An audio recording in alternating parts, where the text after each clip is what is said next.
Hello and welcome. I am Vishal Dahiya and you're watching our show India's World. Now this week we're going to talk about the Afghanistan peace process and India's role therein, and obviously the bilateral relations between both the nations. In fact, on 30th of March, External Affairs Minister S Jaishankar is all set to join a meeting of the Heart of Asia-Istanbul Process in Tajikistan capital of Dushanbe.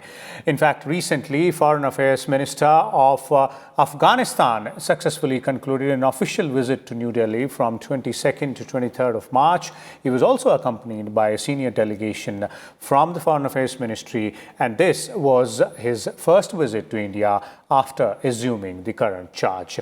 Now, let's try and understand all the intricacies involved here in the Afghan peace process, India's role in it, and as I was saying, the bilateral relation. And to make it, more fruitful, we have with us two experts. With Ambassador Prabhu Dayal is joining us. Also, Foreign Affairs expert Dr. Sreeram Chaulia is with us as well. Welcome, both of you, gentlemen. And let's begin the discussion right away with you, Ambassador Dayal, by trying to understand the change in situation. And I'm talking about the Afghan peace process here after the regime change in the United States of America, and how it has changed, or rather all set to change, India's role there in the entire peace process. Thank you, Vishal, for having me on your show. You know, India has a legitimate role to play in the peace process in Afghanistan because India has helped that country in its process of development. On the other hand, a country like Pakistan has been a disturbing factor. It has disturbed peace. So Pakistan has been part of the problem. India has all along been a part of the solution. But tragically, because of Pakistan's objections, India was not being able to play a proper role in the peace process of Afghanistan because the Pakistanis and their proxies, the Taliban, objected to India playing such a role. Now, we must see what the other party's interests are. The United States wants to withdraw its forces, and for that, it will be ready to strike some sort of a deal with the Taliban, which it has.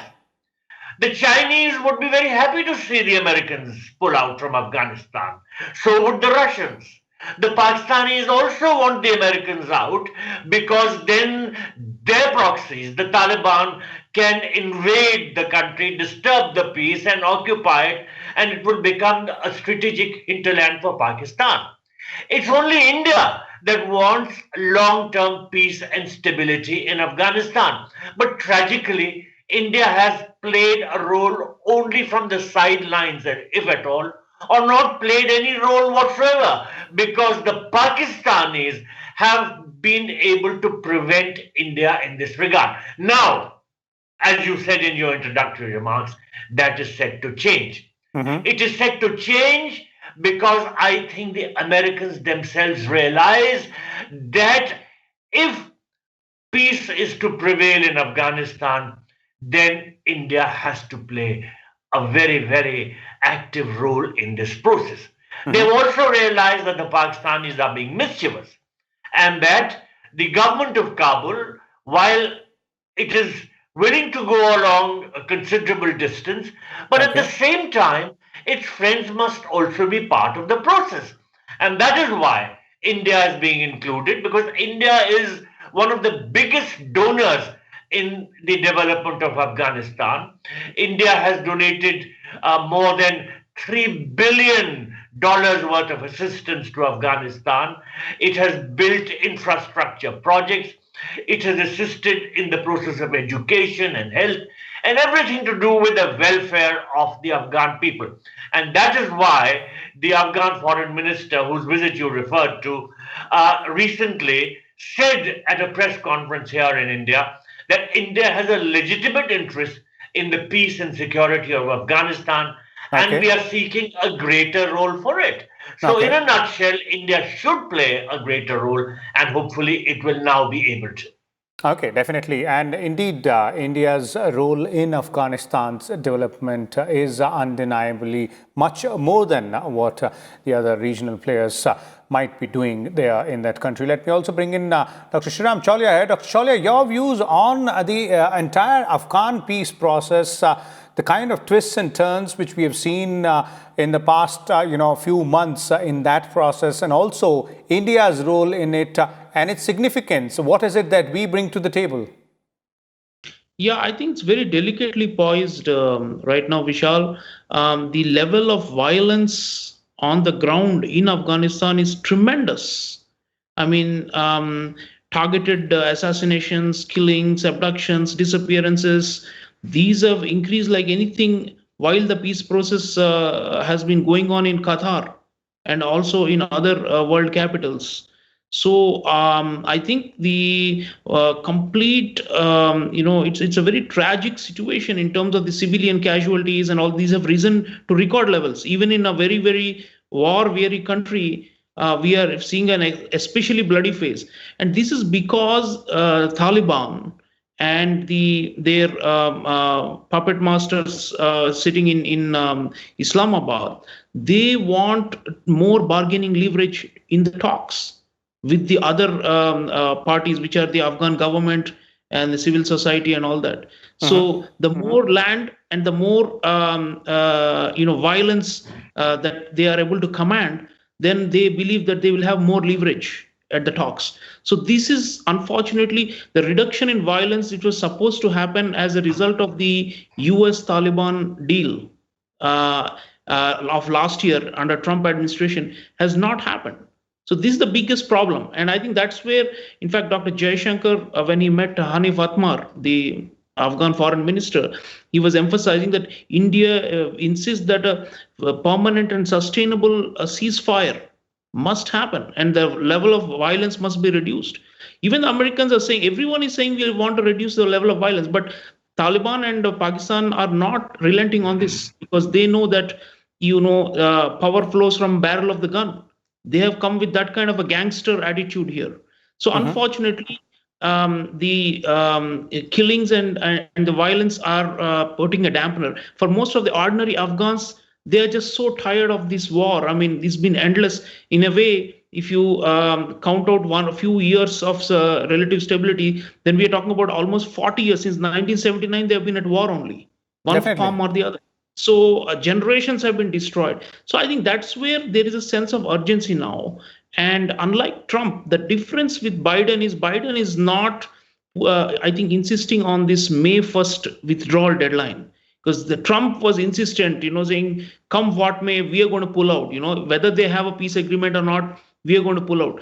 But Biden is saying, we can't leave it in chaos. And what is the US intelligence estimates are showing that if the United States and the other remaining NATO troops, if you add them up, it's hardly less than 10,000 troops or so overall, the NATO forces. If they all withdraw, the US intelligence is saying within 2 years, Taliban will capture all the major cities, and it will be a rerun of 1996 when they took over the country by force. So I think the difference now is that the US is saying we will stay in some form or the other, at least for this year, and to make it an honorable exit rather than a devastating one and a total chaotic end to this whole war. So I think India, we will want some residual presence of NATO forces, and we would like to be, as Ambassador was saying, to be included more. And there, I think Biden administration, because of his emphasis on multilateralism and alliances and partnerships, may be more open to this. And definitely, the Antony Blinken has been saying, the US Secretary of State, that India and all the other regional players have to be involved in implementation of the peace, quote unquote. So, in other words, the Americans, once they are out, Biden is saying at most they may stay for this year, but eventually they will pack up and leave.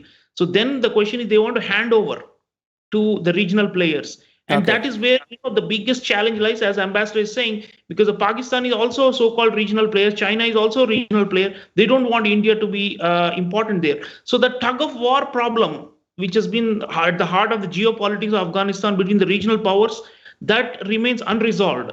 But I think we are constructive, we are positive, and we would like to make sure that the electoral process is respected. Because one of the things that's coming up now, Vishal, is the Americans are saying just do power sharing. Okay, Ashraf Ghani, president, you may have been elected. There were a lot of questions about his re-election, whatever it is. But now just create an interim government. And the Afghan government is saying, and India is also supporting the view that there must be a constitutional process through which this peace process happens. It cannot be that we override all democratic norms, minorities, Definitely. women's rights, everything, and just go ahead and give a part of the country to Taliban. I think that will be dangerous.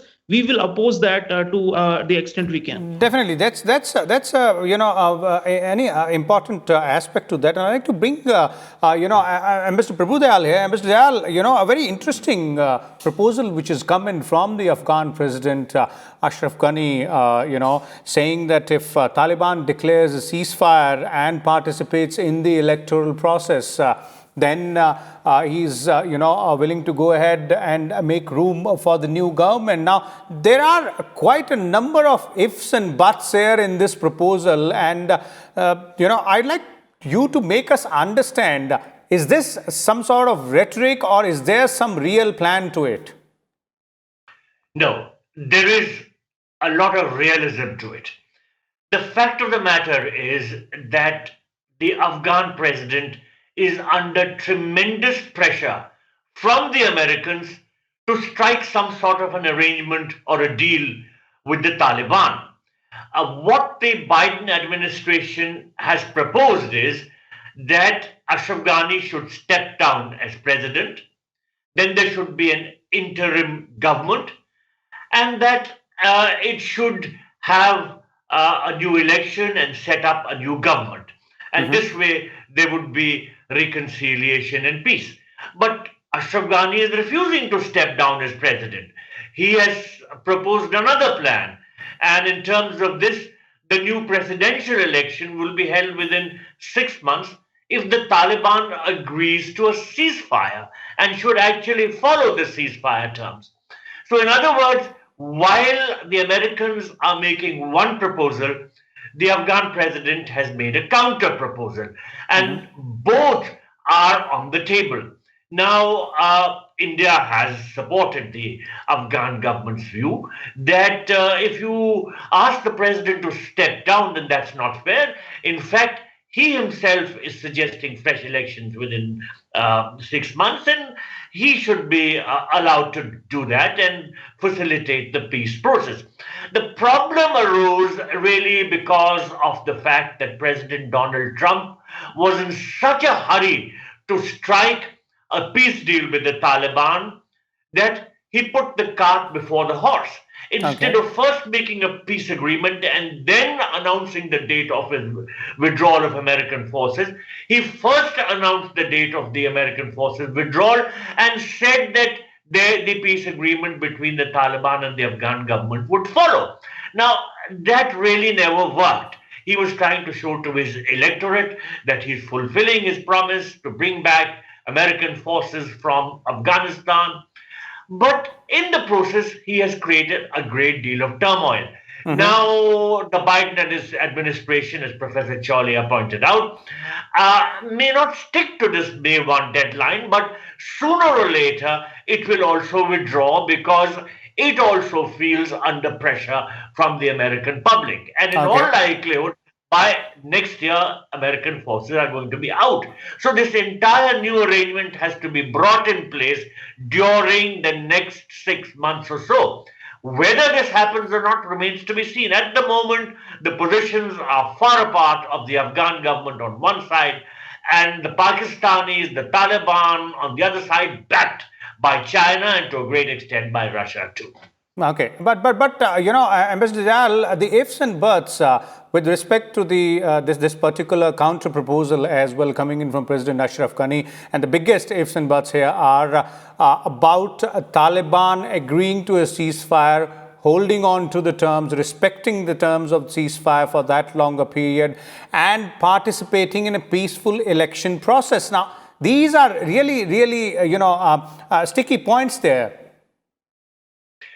Well, even US intelligence sources have told their president that the Taliban is most unlikely to honor any sort of a ceasefire, and that its sole intention is to keep capturing larger and larger tracts of Afghan territory and ultimately dislodge the government in Kabul and take over power. This is Okay. what the Pakistanis also want. So nobody believes that the Taliban will follow a ceasefire agreement or that it will stop the bloodshed in that country. On the other hand, everyone is quite convinced that neither the Taliban nor the Pakistanis have any intention whatsoever of maintaining any sort of a ceasefire. On the other hand, they are hell bent on dislodging by force the government in Kabul. Okay. Dr. Sreeram Chaulia, your views there on that counter proposal from President Ashraf Ghani and the ifs and buts vis-a-vis Taliban, which Ambassador Prabhu Dayal was referring to and expanding on. Well, one thing is that the election, process has been sullied by allegations of rigging and fixing, even before the Taliban were even anywhere in the picture, as coming into the picture. So, Ashraf Ghani and Abdullah have had, and then before him, Hamid Karzai, they have had like lots of issues with electoral fairness and due process. And every time the loser says that, this is not I don't accept the outcome. And at one point, Abdullah even went to the extent of saying he may declare a parallel republic as an alternative president after being declared a loser. So there is a problem. In fact, the last Afghan presidential election, the turnout was very, very, very low. It was like less than 20% or something like that.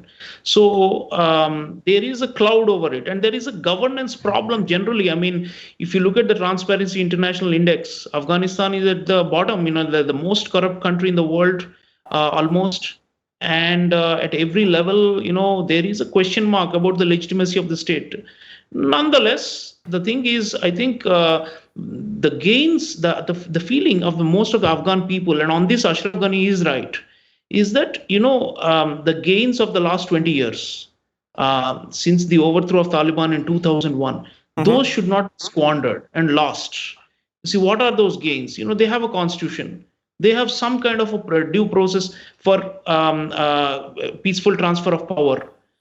They have a state machinery. They have a bureaucracy. It is not, the writ of the state does not run throughout the country, unfortunately, due to the insurgents and the terrorist groups and the Pakistani proxies. But nonetheless, there is some structure, right? I mean, we can't let that collapse. So Indeed. is at stake, And then if you look at women's rights, minorities, the problem now with minorities, there's a so-called ISIS faction also that's relentlessly attacking the Shias, the Hazaras, and all these groups. So these are the big issues on which there needs to be, the Taliban and the Pakistanis have to be brought in. The problem, recently there was a Moscow conference where they said the expanded troika. Unfortunately, India was not invited. But Russia, China, US, and Pakistan met with the Afghan and the representative and with the Taliban. And they were saying that we will never accept a return of an Islamic Emirate, which is what the Taliban used to be. Now it is an Islamic Republic, but Emirate is not acceptable. So because that is going to be based on Sharia law and take them back to the Middle Ages. So there is the Afghan people, young people, you look at the youngsters who are now unfortunately facing life threats every day. You step out of your home, you don't know whether you will come back in one piece. But they're all saying we cannot let go lose the gains of last 20 years. So I think that should be the parameter on which whatever it is, whether it is an election or power sharing or whatever, the minimum, I think, common denominator. India is also insisting on that we cannot let go of the gains of the last 20 years and return to status quo ante, which is what the Pakistani game plan is. So Pakistan has to be pressured. Unfortunately, what these countries, the US and even now China and even Russia, what they're doing is they're placating Pakistan, believing that is the only way to deliver the Taliban to some deal. So there is an assessment of Pakistan that's been going on until that is corrected. I am afraid that this peace process is never going to be smooth or yield the ultimate outcome, desired outcome for peace and stability in the region. Indeed, this is a difficult, road to peace out there. Undoubtedly, there are several obstacles, several challenges there as well. Let's take a quick concluding comment from, Ambassador Prabhu Dayal as well. Ambassador Dayal, the way out, the road ahead, as far as this peace process is concerned, and looking at it from both aspects, not only ensuring regional peace and security and stability, but also from India's point of view, protecting our interests as well in the region. Yes, of course, India has a vital stake in peace and prosperity in Afghanistan. First of all, there are very close historical links which the Afghans have with India. And the Afghans regard India very highly because of the very useful work, the tremendous amount of development work which India has carried out in Afghanistan. On the other hand, Pakistan wants somehow that the Kabul government should be dislodged and that the Taliban should be installed there so that it can have Afghanistan under its control directly. Okay. Now, peace then will become elusive. As it is at the moment, the viewpoints of the two sides are very far removed. Unfortunately, the Americans, the Russians, the Chinese don't really care whether the present government in Kabul stays or whether the Taliban comes in. However, there is a rider. What scares the Americans to some extent is the fact that the Taliban will allow Al-Qaeda to come back. And American military sources have been pointing out to the Biden administration that if the Taliban is back, then you can take it for granted that so will Al-Qaeda be also back in Afghanistan and things will be back to square one. So in other words, everything is very, very unclear at the moment. Okay, indeed, it is, and all stakeholders there have, their different opinion, their viewpoints specifically, and it is a difficult path to attaining that peace in Afghanistan. But thank you so much, Mr. Prabhu Dayal and, Professor Sreeram Chaulia as well for sharing your views and inputs on this very important aspect. This is all about the Afghan peace talks and India's role in it. India does have a very important role to play, and not only in terms of protecting its own interests, but also ensuring regional security and stability, hoping that all stakeholders here will be able to find a middle path, a solution, long-lasting solution to a long-winding war in Afghanistan. Thank you. We'll come back again next week with a different topic. Keep watching Sansad Television.